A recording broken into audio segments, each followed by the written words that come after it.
change to the agenda. Does anybody else have anything that they would like to add or any comments? Yeah, I'd like to comment about, I missed the last just 3 or 4 minutes of the last meeting, but with regards to the comments around the public feedback or public commenting, Yes. that would be, it sounded like it's going to be more directive or structured. Did you guys go into much detail on that? Let's see. We discussed possibly having some potential park layouts that that citizens can comment on and discuss, and talking points, and having GPAC and Parks and Rec committee members there to discuss and get feedback based off of that. So we actually have some more public forum discussions on the agenda today that we can also begin to create more of a layout for it. But that was about where we ended, was that we would just have some potential layouts and be able to just receive feedback from citizens based off of the layouts that we have discussed.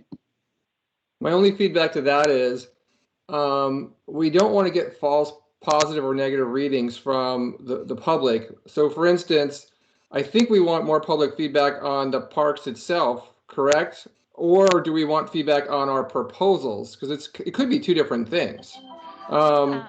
You understand what I'm saying? Absolutely, and I think those are great questions that we can say for the Okay. section on. Yeah. Great. But Sorry. please bring Thank that you. back up, then we Thank can you. discuss that Sorry. further. Yep. Any more comments on the agenda? Okay, do I have a motion to adopt it with the changes? I motion to adopt. Do I have a second? Second. And all in favor say aye. Aye. Aye. Okay, has everyone had a chance to review the minutes as written? Yes. Okay, do I have any comments?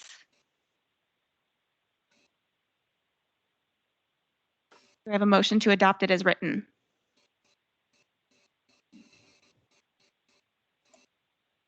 Move to accept. Do I have a second? Second. And then all in favor say aye. Aye. Aye.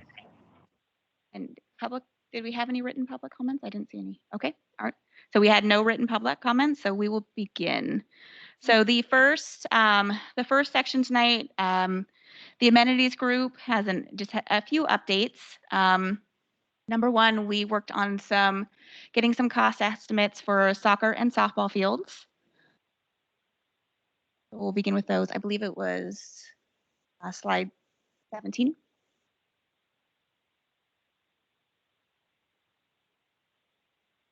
Okay, well, we can start with, okay. I'll send out the softball and soccer updates later this evening. Okay. So what we did, in addition to the amenities that we had discussed, the dog park, the soccer field, and the softball field, we also chose the top 5 most requested amenities per the city survey. And so the first one on this list is the pickleball court. This is essentially just to give everyone an idea of what these things are, estimated cost, space. So they're about $20,000 to $30,000 per court. They're pretty low maintenance. And they can also be used as dual purpose, as we'll explain in the next slide. Okay, so tennis courts. So this is one thing that we had discussed, was consider combining the tennis and the pickleball courts. The estimated cost, $45,000 to $85,000, and maintenance is pretty low. And then there's the estimated sizes. Another option would be, if we're looking at dual purpose, 2 full basketball courts, in addition to pickleball or potentially volleyball. that would be done after asphalt was put in. It was also suggested that we might be able to do a basketball court in combination with a parking lot. Let's see, one of the highlights was asphalt needs to be done to specs. Mentioned St. Helens 3 years courts. Asphalt was done by local Columbia County and has failed already. So just something to be mindful of. Okay, we can move to the next slide. Disc golf. So this can be done 9 or 18 holes. Players can form groups or tournaments. The baskets are approximately $125 to $500 each. They're set up approximately 200 to 350 feet apart, depending on the par. 46 Scapus residents inquired about disc golf park. We may not have adequate sizing for it, but just it was one of the top 5 amenities. Okay, next one. The most significant thing that people suggested was park benches and tables. I just brought up a couple of different styles to highlight the different styles because we can go kind of more formal, but then there are also some more natural options. Okay, next slide. This is mentioned in Dana's slides as well, but this was brought up last week or last session, possibly playground equipment. And so I wanted to show some suggestions of nature-inspired playground equipment that's come up several times over the past few years of the Parks and Rec Committee that many parents would like to have kind of more nature-inspired, kind of more natural, open-ended play. And so it was just food for thought that we look at maybe some suggestions for if we are going to have fields on one side, kind of transitioning into a more natural area, we might consider some very gentle play equipment that children can use, but kind of just to ease into that our nature space. So that is all I have for the amenities updates. Do I have any questions?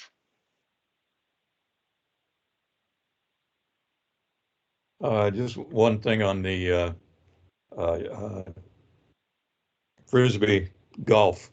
You could always leave anchors or pipes in place around the park and then just add the baskets that they shoot at if you wanted to set up tournaments. So that's, no matter what you do, that still seems like it's a possible option. That's good to know. I think that will be I think that'll be helpful. So just to clarify with the amenities, at this point in time, the amenities group is just sharing information on the information that we have. And then next session, we can begin to kind of prioritize and map out how the parks will look. So information like that can be really helpful on how we want to, if we can create dual purpose, how can we maximize our space with that while still making it look nice. But that's the information tonight is really just informational. And then next week we'll be able to plan and prioritize what we would like to see.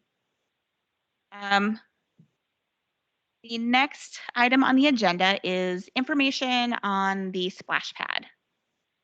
Yeah, and if I could, Kara, can we do kind of combine the splash pad data and then follow that with the police fire conversation? Absolutely. Over the slides? Okay.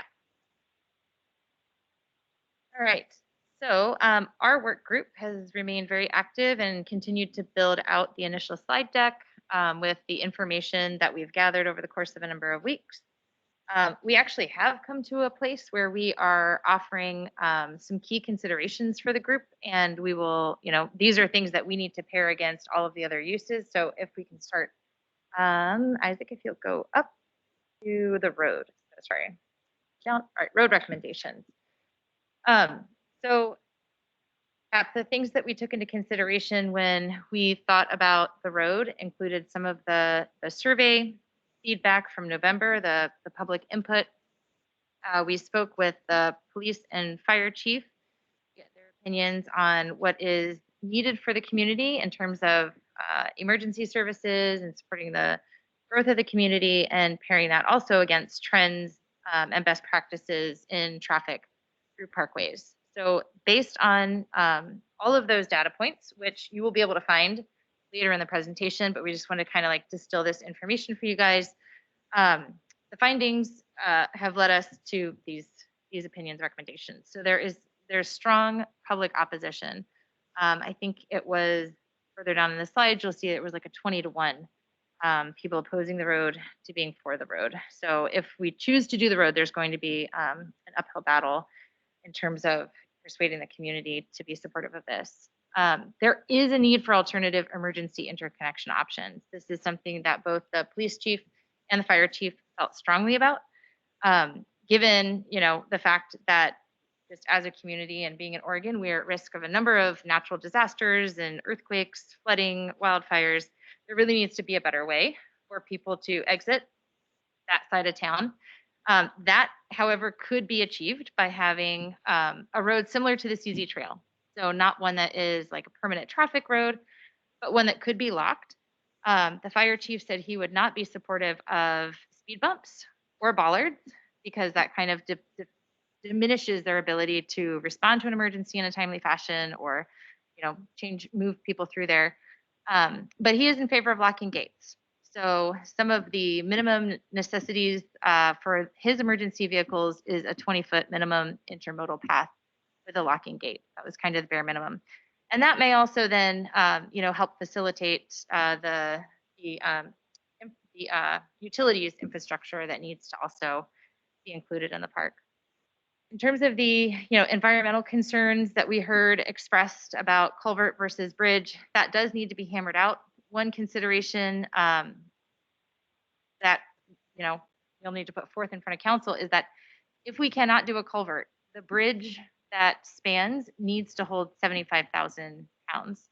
So it's not an insignificant bridge if that's the direction we have to go. Again, that's to accommodate the emergency service needs. Safety concern, I think there remains a safety concern about traffic going through park as we found. It's really a trend to reduce traffic in parkways for a number of reasons. And again, you can find some information on that. There's also been some examples of parks locally in the Portland metro area that have done this successfully, and also as outlined in best practices, some of the resources that Isaac put together. There may be a concern already with speeding on Roger Kucera Way. And so I don't know, you guys who frequent the park, there was a speed sign there. And Chief Norm has gathered the data and we'll be sharing that with our group so we can see kind of what they captured in terms of use and also speed through there. Park best practices. We've covered some of the trends. One of the resources that was in the best practices packet that Isaac put together shows that a national study finds an automobile ban increases park use. And based on what we heard about criteria for the grant, ensuring that, we are encouraging mobility and community health and making this park as user-friendly as possible helps increase our odds of the grant. So I think we need to consider that. And then cost. So the cost of an interconnection between the two parks needs to be considered. If we do a full-blown road, it's a more substantial cost. It comes out of a pot of funding that would also be used to fund other improvements in the community. So I think we need to weigh, what's the cost benefit here? If we pay for a full-blown road, what are we potentially giving up in terms of future projects? Anyone from my work group want to weigh in on anything? Feeling it. All right. We'll go to our pool recommendations.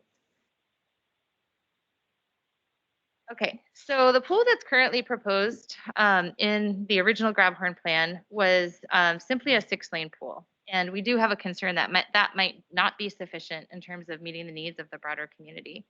And so we think this does need to be further investigated. And as we talk about this with folks in the community, there is a somewhat of a level of surprise that that was the type of pool that was being considered initially. They had imagined it would have been a larger pool that maybe had like a more deep end, shallow end, would have accommodated a wider range of functions and serving community members.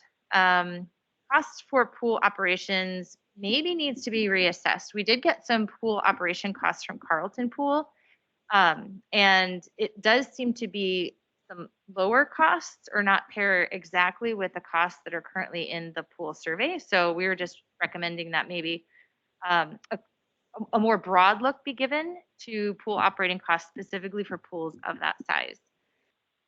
We did alternatively turn to looking at splash pad options to see if that might be a suitable replacement for a pool. We have a whole supplemental splash pad document.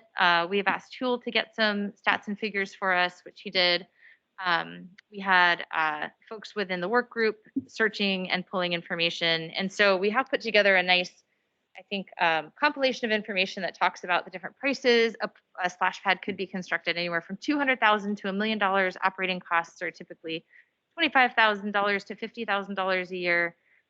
We likely would want to consider a recirculation system because currently Heritage Park does not have one. And I think we heard from City Council uses 14,000 gallons a month. That's correct. That's a lot of water. So And it goes, it's essentially a big dry well underneath it. So it's not being circulated. yeah, so we would want to consider that. Within that document, though, there are some federal regulations about splash pads. So, for example, you have to have like a certain number of dry feet around it. It needs to be within a certain proximity to a bathroom. So that could, also constrain, where it's placed within the park. Next one. And so as we were doing our research, there's just a few other things that we encountered that we think, we'd like to put forward for consideration of this broader group. There is, I think the original plan for the construction of the road was that those trees along the Shoemaker property would probably have to come down. We think it's a good idea to preserve those trees and some of the natural features as much as we can during road construction. One, to meet the needs of surrounding neighbors, but also for just enjoyability of the park. There's some concern that those trees, if they're removed, could remove a natural wind block and not make it as pleasant in the park. We also have put together a list of best practices for park developments with similar constraints and sizes. Big shout out to Mary on this one. She pulled out a couple of parks, again, in the Oregon Willamette Valley area that are also have wetlands and are of similar size. And I think they offer some really good templates of what this park could be. Through the process, it's become clear the transportation safety plan and the park's master plan are very much in need of being updated. They no longer pair with the development plans that are being proposed by the city. And in some cases, these plans offer competing priorities for the community that need to be harmonized. And then, just the fact that, future park and development plans really need to be developed with some good public engagement and transparency. So we think that this is a great first step and hope that this serves as a model for future public decisions around this. Anything else? Anything I missed from that the work group would like to highlight? Just one thing real quick on the splash pads. So basically, like the fountain we have now is basically like a sprinkler like you have at your house. The water just goes away. With a splash pad that's recirculating, you pretty much need like a pool. You need a filter, you need all that other stuff that any other pool would have. So it is kind of like having a flat pool with all the other infrastructure that you would need in a pool. So that was kind of one of the surprises that I found as we kind of dug into this. Thank you. And if you roll down, we have, Isaac, if you would please scroll down. We have captured, here's some updated pool cost estimates from the last one, which are a little bit more inclusive and accurate. So if you want to refer that, that's a change. If you scroll down again, please.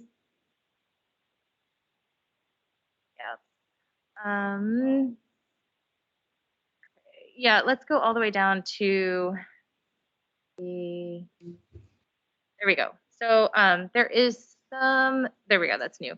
So Heritage Park, there's a little bit of information about the fountain that we have out there that I was able to glean from the last council meeting. I don't know if those construction costs are readily available for that. In terms of the Heritage Park fountain, I'm pretty sure I could find them because that was part of the redevelopment of Heritage Park back in 2016, if I'm not mistaken. So yeah, Okay, can find great. those. And then we'll just add that to the splash pad document. Isaac, if you'll go down a little further, please. Here's just some more detailed notes of the meeting with both Chief Norm and Chief Pritchard. So if anyone's curious about those details, one piece of information that did emerge that would be good to have some clarification on is in the Parks Master Plan, both the Buxton and the Shoemaker property are slated for future park development, but that may be changing to be residential development. So currently the Buxton property has somewhere between 40 and 50 planned developments. There are no land use planning applications for the Wesco property, but it's around in the realm of possibility, from what I understand. Then that's just an, a piece of information to note, because one of the objectives of this group was not just to make recommendations for Grabhorn, but to make, broader recommendations as well for what is needed in the community with the assets we anticipate. So we need to not anticipate having those. And I'm sorry, Kara, this is Mary. I apologize for interrupting, but can you repeat that regarding the Buxton property, please? What did you just say about that? Oh, the Buxton property does have a planned land use, I believe, on it for a number of dwellings. I believe somewhere in the range of 40 to 50. The Wesco property does not have any planned land use actions on it. So when I say planned land use action, I mean like a development of a house or an apartment complex. Okay, that was my next question. If you were referring to single homes. No, so when you see that volume of like 44, it will be something like an apartment complex. Yeah, so it looks like it would, and we had asked the city planner for some clarification on this one, and she had stated that the Buxton development has 48 lots proposed. What the size of those are, I'm not sure. And then again, as Isaac stated, there's currently nothing for the Wesco property, but it's currently zoned R1, which is low density residential, which is single family homes. So both the fire and police chief told us 72 lots. So we just want clarification. Were they incorrect? Correct. Or They were incorrect. The correct number is 48, as Yule stated. 48? Okay. That is correct. Get that corrected in the slide deck.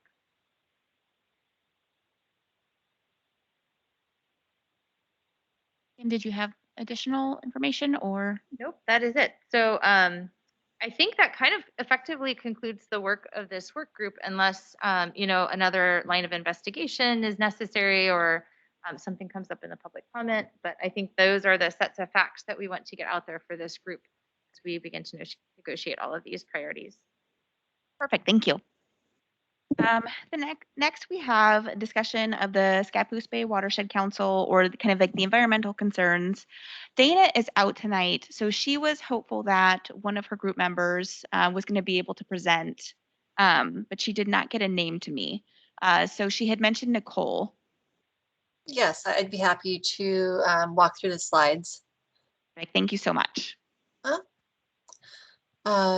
So our group met at the park and walked around and took a look at what's existing there, what the extents of the wetlands were, and talked about what some of the possibilities are. Could you go to the next slide, please? So one of the things that we feel is an asset for this particular park is just the benefit that having more natural areas within the public realm brings to the city of Scapus. It will increase the physical and mental health opportunities and wellness for the local residents. It'll provide more opportunities for physical activity and social opportunities where people can gather and be a little bit less isolated. The natural areas, they provide the opportunity to be out and about, but they also help regulate the autonomic nervous system regulation. And so I was wondering, Andrew, did you want to speak about this portion a little bit more? Because I know this is your area of study. Andrew's out camping right now, so I don't know what his connection is like. It's spotty at best, but can you hear me okay? Yep. Okay. Yeah, I just wanted to highlight that we have a unique opportunity to develop the park space and the natural space, and then include kind of really cool transitions. And there's independent benefits. You know, park has a physical activity aspect and playing fields and everything that you guys just talked about earlier in the meeting. But the natural space has a different kind of mechanism as far as how it influences health. So one way to look at it is like the park, like the traditional park areas that we've been talking about so far, influence like physical activity and physical health first, and then mediate mental health. And then the natural areas kind of do the opposite. They affect mental health and help regulate autonomic regulation, and then through that pathway they regulate physical health. So it's a really cool, unique opportunity to tie in like a natural area with a stream that has salmon running through it with like activity fields, playing sports fields and stuff like that. So they're just two different kind of ways that they influence physical and mental health. Yeah, that's actually really important, Andrew, is having the opportunity to have multiple types. You've got the active and the more passive interactions with the park, which work well for like parents of autistic kids or with disabilities that need kind of these places to have some prospect and refuge and to calm down. It would be an asset to the community to have those types of spaces here. Can we move on to the next slide, please? Monica, did you have a chance to look at the survey results a little bit? No, we'll have those. Okay, we'll go to the next slide then. So we talked about the opportunities for natural play and for passive recreation, things like bird watching and photography. Having the trails there, even if the road goes down to a 20-foot wide trail, that could be created into a loop that ties in the Veterans Park trail system along with the Grabhorn trail system. Having the trees and shade provide refuge in the summertime for people as well as for cooling the stream. To enhance the salmon habitat. We also have the opportunity to educate the community on watershed health and the value of conserving these natural areas, and helping to create a distinctive community image that preserves the unique characteristics of our community. One of the parks that Dana has pointed out that's been really successful with this is the Fern Nature Center. And if anybody gets a chance to go check that out, I highly recommend it. Can we go to the next slide? So the Fern Nature Center is an area that blends the kind of nature play areas with some wetlands along this idea, these pictures. Can we go to the next slide, please? So again, we've got another picture of a Fern Hill here and some examples of educational signage to help people understand and interpret what it is that they're seeing there that they might not necessarily understand the depth of when they see an open field or some trees along a stream. We have an example in there of what a multimodal trail could look like. And then also bringing in some shrubs and other habitat along the pathways to have kind of access ways for the pollinators as well. One of the things that we could do is decrease our maintenance by having meadowscapes out there that we just mow pathways through. And so you would have less maintenance, but you'd also maybe have a variable trail that changes from season to season as we decide to mow different areas. Next slide. So some of the constraints and considerations. Enhancing the natural features is more efficient and less expensive than mitigating negative impacts. Development and construction within floodplains, wetlands, and stream areas requires additional permits and oversight from many agencies. So you've got agencies like the Department of State Lands that are interested in the wetlands and the waterways. You have the Oregon Department of Fish and Wildlife that's interested in the fish-bearing streams and fish passage areas. So that's going to come into play if that little tributary that runs underneath the proposed road and by the dog park, if ODF&W decides that that's a fish-bearing stream, then there are other regulations that go along with developing the land adjacent that tributary. The U.S. Army Corps of Engineers is also interested in wetlands and waterways, just like the Department of State Lands. The city of Scapus has ordinances and regulations for the riparian sensitive land areas. And the DEQ, they regulate the stormwater and erosion control during construction, as well as water quality certification. Can we go on to the next slide? So looking more specifically at the Department of State Lands and the Army Corps, the wetlands and waterways. So our point that we really want to drive home is that a well-planned project will result in easier and faster permitting process.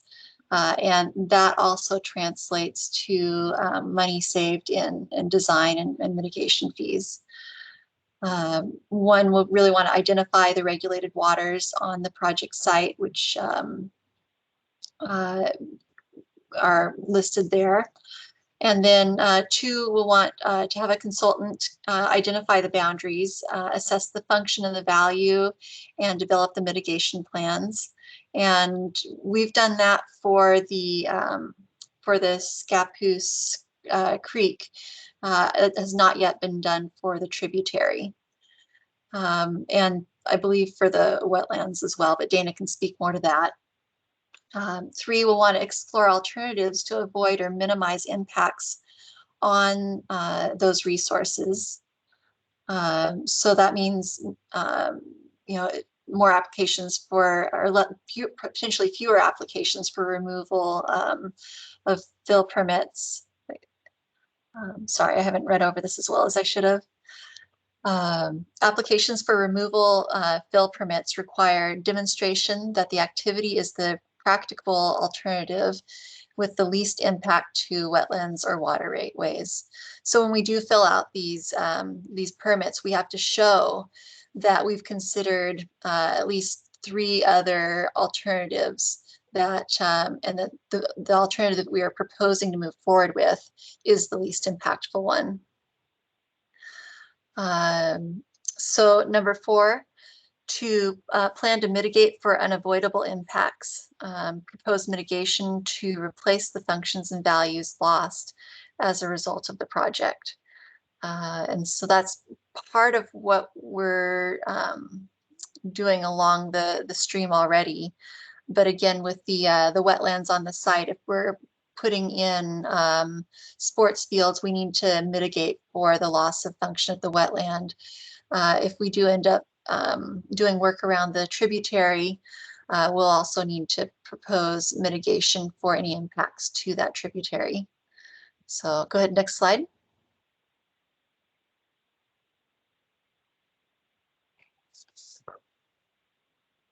So I could probably keep talking through these. I think everybody's been given these slides, and you're welcome to read through them on your own. These all more or less kind of say the same thing. The city of Scapus wants us to stay, or can you go back up to that last slide? The 50 feet from top of bank is everything that's 50 feet and closer to the top of bank of the creek is considered sensitive lands and is regulated differently. So go ahead and next slide. And so these are some pictures that were taken when the flooding was happening or when the water levels were really high. And you can see how there's standing water in various places along the fields.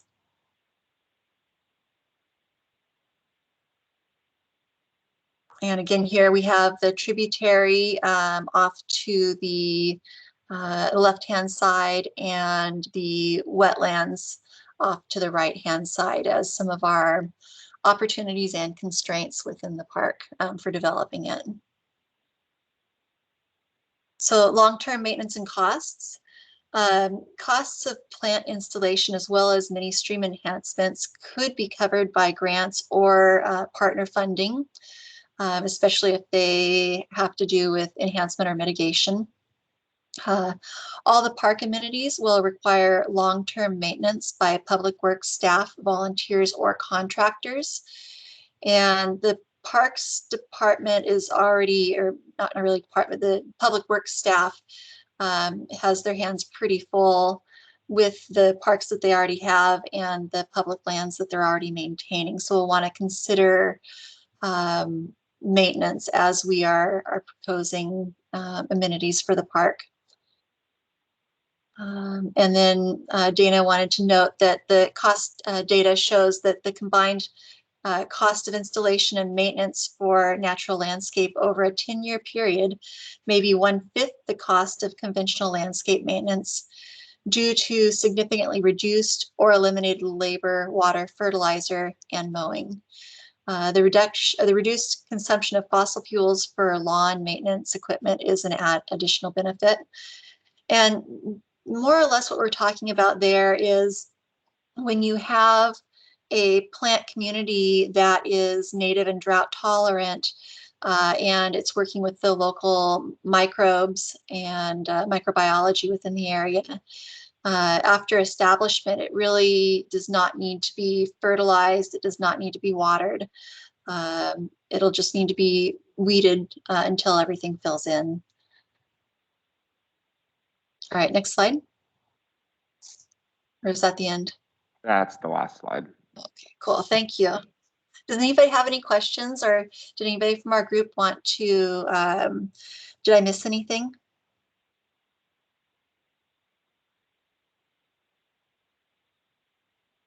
All right, thank you, Nicole. All right, thank you.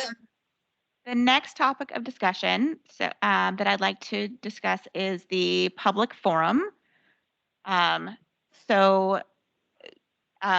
Before we go back into what Paul was speaking about, I do want to highlight that our previous Parks and Rec member, Liz, brought up a suggestion that she could potentially have a booth at the Scapus Community Market. So as we're thinking of public forums, I just want that in everybody's mind so that we might have somebody there who'd be willing to do outreach on a regular basis, so that's just something as we're discussing this to keep in mind. So Paul, let's revisit your thoughts on suggestions on how to handle the public forum.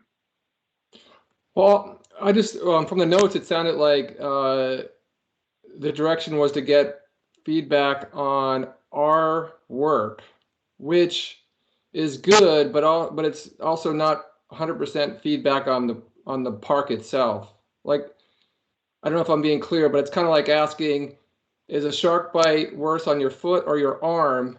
And people said arm. Well, then okay, then foot's okay. It's kind of steering the public comment in a certain direction. My point is that I think we need to be clear, that because we're just suggesting something to the council, right? So Correct. We need to also make it easy for people to have their thoughts beyond just commenting on the work that we're doing. Correct. You want to go? Can I jump in on that? Yeah, so I agree with you, Paul. I think what we were hoping is that we could get the information that each group has compiled in front of the public, allow them a chance to react to it. Did we miss anything? Are there other considerations that we need to be looking at? And then obviously offer an opportunity for kind of more general category of feedback. Going in seeking public input in an unstructured way concerns me at this stage of the game, because if we're just getting a bunch of feedback when we're already halfway through the process, do we have time to meaningfully sort through that feedback? So yes, I think the hope is that we can offer a way for people to provide some general feedback, but also offer some feedback in a structured way, reacting to the work we've done to date. We accomplished that, I think. There are different ways to do that, but I think that makes the most sense. It just want to make sure that we leave it open, that they're not just commenting on just our work. I would agree. Absolutely. We want to take this time to, and I would agree with what Kim said. We received so much feedback in the surveys, and I don't know if everyone has had a chance to really go through those, but there was a lot of really great focus suggestions, and then there were just very random suggestions, and that were kind of just filtered everywhere. And so we want to have this time to make sure that it's productive, and to make sure that we can use the feedback. And again, as to what Kim was saying, that we're not just saying, well, everybody who came today said that now they want this, and so now we have to just kind of go back to the drawing board. Now, if we have an overwhelming discussion, then we might say, like, okay, how can we include this? But if we kind of leave it unstructured and only hear just everybody's just kind of unstructured feedback, then it might feel like we're starting from square one. Go ahead, Jim. Yeah, I would personally caution the group to be somewhat careful. The only reason this ad hoc committee exists is because the city's communication with the community had been less than forthcoming, to put it mildly. And that's the reason that when the question of public comment first came up in the first meeting, I strongly recommended that it take place before all that we were offering was response to decisions that had been made or conclusions that had been reached by the group already. Okay, thank you for your feedback, Jim. Nicole? Yeah, my take on this is that we have been tasked with listening to what the public comment has been already, and we are the public representatives, and it is our position to do a lot of this research that the average person is not necessarily going to be doing, and put it together in a cohesive way where we are asking very pointed questions of the community and saying, okay, based on our research and based on our understanding of the community's feedback thus far, here are the best paths forward that we've identified. Do you like apples or oranges? Not,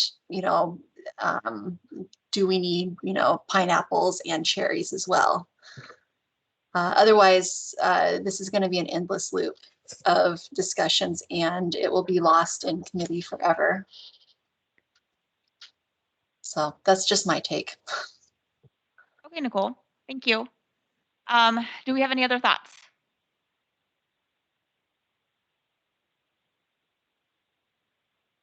Okay, just some general questions that I have, and then we can begin to, I would like to take about 5 more minutes to discuss this, and then I'd like to have 10 minutes to discuss the city council progress report, but we can continue to build on this. What are, depending on Liz's availability, what are our thoughts about maybe hosting a booth where we potentially give information to Liz and she can speak on it? Or would we prefer on a weekly basis? Or would we prefer to have just one specific session where many of us are there, and we speak to the community at large as the GPAC.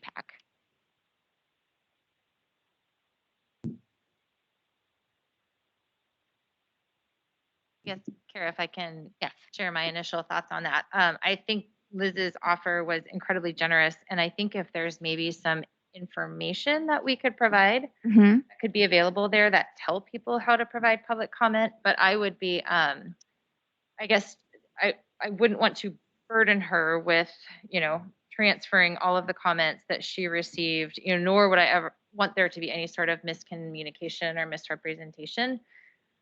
Given the sensitive nature of this process, I think we need to make sure that it's as accurate, transparent, and thorough as possible. And I would be a little concerned that, we just might not be able to achieve all those things with farmers market and someone who's not still a member of the committee. I would agree. What are our thoughts about providing maybe survey options there that we can then make sure so that people are continue to be heard on a regular basis, that we can then, when we do set up a group public forum, have some of those like frequently asked questions, or so we can get a better idea of what the community is looking for based off of that sample. We have Yeah, I would say once we have a date nailed down and a vehicle for doing the public forum, we get that information to the table. Isaac, do we still have, we've got a public comment space on our GPAC webpage as well, right? There are multiple comment spaces. Every agenda and minute that go out solicits public feedback. There's a public feedback comment form on the website. There's multiple contacts through there. And then also we post the GPAC videos on YouTube and Facebook, and as a news item on the website. And all of those spaces have opportunities for feedback as well, where people can link back to the city contact. So maybe also providing information about the city form. City form. Okay, so we can have some basic things for Liz on the Saturday groups, and then information also leading up to a larger public forum. I had just a quick, not necessarily comment, but notification about the newsletter, which is a good vehicle in order to get the word out about something that, maybe for folks that aren't active online, or, don't receive their utility bill or the newsletter electronically. It comes in their mailbox. So for the one that will come out towards the end of this month, the deadline to get something in there was effectively tomorrow. Okay, today. Now that said, for the newsletter that will go out with utility bills towards the end of July, that deadline would be right around July 5th. So right after we come back from the holiday. So if there's something that you would want to get in the newsletter, we would just need to know by around July 5th. Well, July 5th is a Monday. That's a holiday for us. So July 6th would be the deadline to get something placed physically into the newsletter. Just food for thought in case that's an avenue that the committee wants to use in order to get word about some sort of forum. Definitely. On that note about the newsletter, sooner would be better than later, because I happen to know the 100-year committee is going to be having an insert as well, just so we can juggle the logistics and make sure everybody gets what they need. Okay. So then we should, I think, let's spend some time to pin down a date so that way we can put that in the newsletter. So let's see.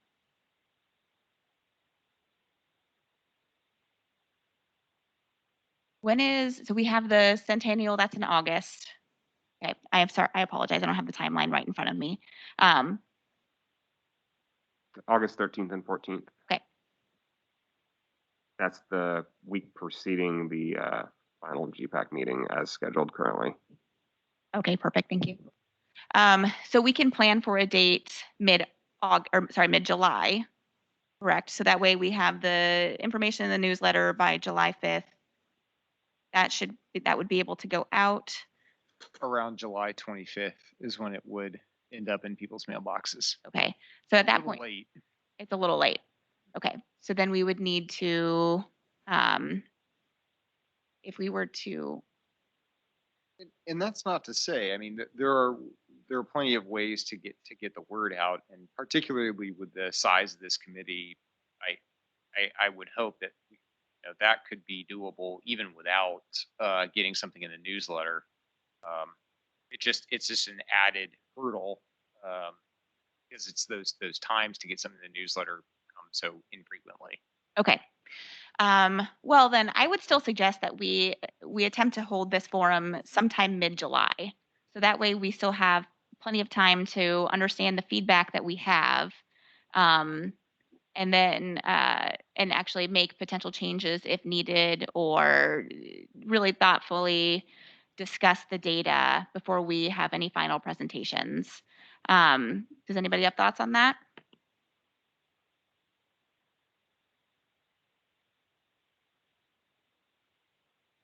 Can you remind me the date of the final recommendation to council? Meeting schedule. September We- 7th. Yeah. Oh, I have I don't August know. 5th. I have August 5th on here. An old schedule? Okay. Oh, okay. That's also what I was thinking was August. Okay. Oh, okay. Hey, that might be the second progress report, August 5th. possibly. I don't know. I'd have to look, but I know that the council scheduled date will be in the first one in September. Oh, That'll be September 7th.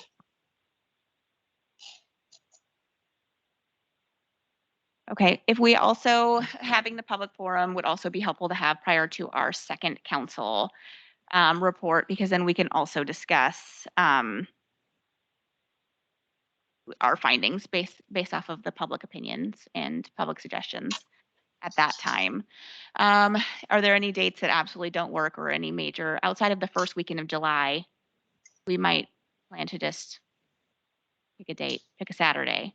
Does everyone have thoughts versus like a Saturday versus a weeknight? I think we've already discussed that Saturdays increase potential involvement, but is anybody fully in support of a weeknight? Okay, perfect. Okay, thoughts about planning like the second weekend in July, second Saturday in July? So July 10th. Yes, any major city? Not that let me pull up my Outlook calendar here. Not that I can think of. I just know that the 5th of July is a holiday for the city. And why? I may not be here personally. I think I'm out of town that weekend, but nothing else going on in terms of the city, especially not on a Saturday. Okay, perfect. Okay, so should take a vote. Do I need to?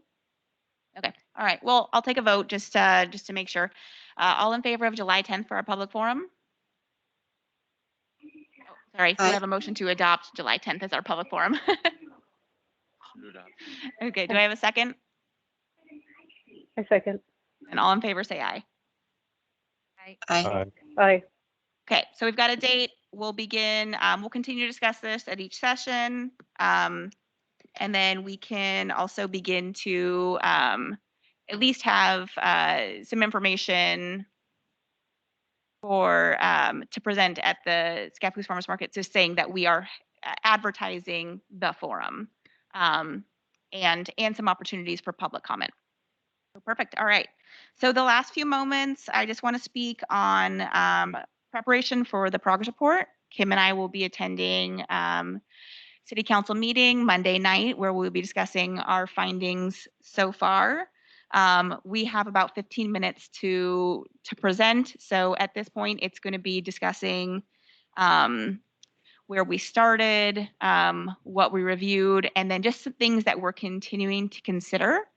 I'm discussing that we initially just reviewed the stakeholders that were pertinent to this park. We divided into 3 groups, and then we also have some future considerations. As Kim noted, the future the considerations that they have are just there's some significant findings regarding the road and also the pool information. We also have information regarding the wetlands area that is pertinent to this area. And then as far as amenities, the significant amount of information we've discovered regarding the dog park, whether or not there is an opportunity for a fish-friendly culvert, and also that if they are not able to provide that, then we would need to find a new location. And so that is going to be a significant consideration for the council.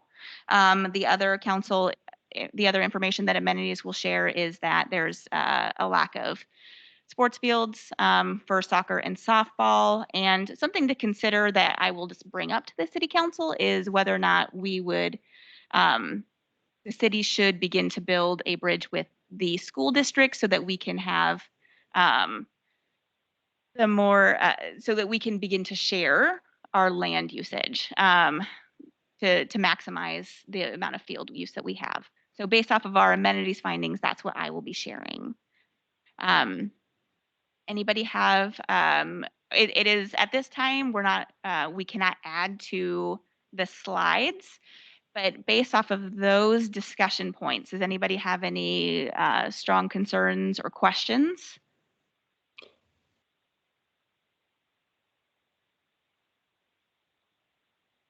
Go ahead, Paul. Yeah, so I am a little confused. I'm sorry, I'm new to Scapus. But there seems to be quite a divide between the schools and the parks, in general. Like, for instance, we're looking to put tennis courts in, possibly into Grabhorn, yet there's tennis courts and also land on the school for additional tennis courts that could also be pickleball courts. I guess my question is, has this been addressed in the past? And has there been, maybe Joel knows, and has there been a lot of pushback? And is that why we're here today with regards to having a kind of this divide between both groups? I'll speak to the tennis courts. Those were highlighted in the slides because they were suggested by the citizens. But I don't at this time. I have seen general citizens playing the tennis courts outside of our typical outside of the school day. So I would believe that those are available. I want to say that we have been challenged in the past with coordinating though with the fields. And I know specifically that both Brian and Rocky have also been very challenged with coordinating with the fields. So that's just, I think that's an important future goal that they begin to be more aligned so that we can maximize our use. And I'll let Joel speak on his knowledge. Yeah, just Paul asked a good question, and I think there's a significant opportunity for a better collaboration for mutual use of fields, and it's something that hasn't really been explored to the extent it probably should have been in the past. So I would advocate very strongly for that. Just one more thing is that the 2016 Parks Master Plan called out land north of the tennis courts to build another set of tennis courts. So someone was already looking at this 5 years ago, but nothing happened. That's why I'm kind of questioning the collaboration process. Right, and it's an important question. So that's something that would be very productive, I think, to explore. I would completely agree. And again, next week or I apologize, next session, as we're beginning to prioritize and then prioritize the amenities that the citizens requested on the surveys, we can discuss that. And then also with all of our city council recommendations, we can highlight that this is something that repeatedly comes up that our private citizens would be able to like to have more access to school grounds. We have limited land. How can we make this work? Yeah, this is Brian Hogg. I'll comment a little bit on the schools versus the city, and as far as the softball field, baseball field situations. You know, as of at any time, the city can restrict our access, like what happened last spring and fall with the COVID pandemic. The boys' side got to play in the city property at Veterans, but there was no place for the girls because the city wouldn't allow, the school district wouldn't allow the school fields to be used. We also have an issue with it being out of season, using the school property. In the fall, softball can't use the school fields because soccer is using them. In the spring, vice versa. The spring, the soccer teams can't use those fields because the softball teams are using them. So there's a need to have separate things, and there's also the risk of the schools taking away that access, which with conversations I've had with the athletic director, they're leaning more and more towards restricting access to the youth programs because of our need to keep our facilities at a higher level, being in the higher classifications that we are at. So there's definitely a push to move the youth programs away from the schools. They haven't said they're going to do that yet, but they are trying to become more restrictive. And there's also the need of being able to use those fields year round, which our youth sports programs are becoming year round in pretty much every sport now. Thank you, Brian. I think that is a good place to end, and I think that will be a good point to discuss again next session as we are prioritizing. Our next meeting will be June 17th, and we will also have an update of how City Council went, on top of beginning to deliberate and prioritize. Everyone have a very good night. Thank you. Thank you.